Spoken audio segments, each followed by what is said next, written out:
I was thinking we were going to have to cancel or change our honeymoon, and it was going to be all my fault. Newlyweds Lauren and Joe Fellwalk of Ann Arbor had just exchanged I do's in a small ceremony, looking forward to a lifetime of wedded bliss. Joe's sister drove the excited couple to the airport for a flight from Detroit to San Juan, Puerto Rico, where they were to set sail on a Caribbean cruise.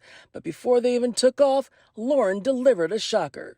My wife looked at me and said, "Oh, blank, I don't have my passport. What do we do?" A lot of devastation for sure. On Instagram, Joe began to chronicle the drama as they tried to figure out how to get his bride's passport to Puerto Rico overnight. I would say about halfway through the flight, we realized that nothing that we could come up with on our own was going to work.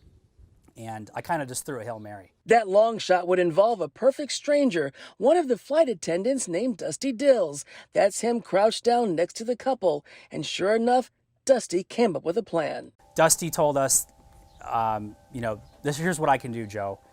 I'm flying back to Detroit right after this flight. I'm turning around. So if you can somehow get the passport to DTW around 9 o'clock or whenever it is I land, I can then take it with me the next day to Atlanta. Joe called his sister Jackie and she rushed the forgotten passport to the airport.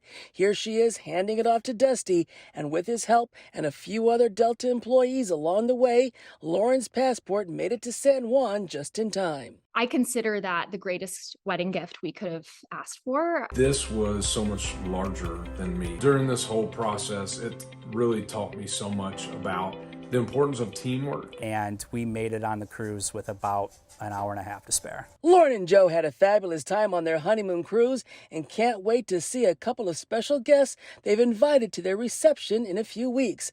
Dusty and another Delta employee who was instrumental in making it all happen. I felt like probably the luckiest bride on earth. Having Dusty do all that for us really kind of instilled faith in me that there are still good people out there. We have so many friends and family that have been following our story and are so excited to meet Dusty. So to just bring him and his fellow flight attendants into our community, I'm so excited. I hope we stay friends for much longer after this.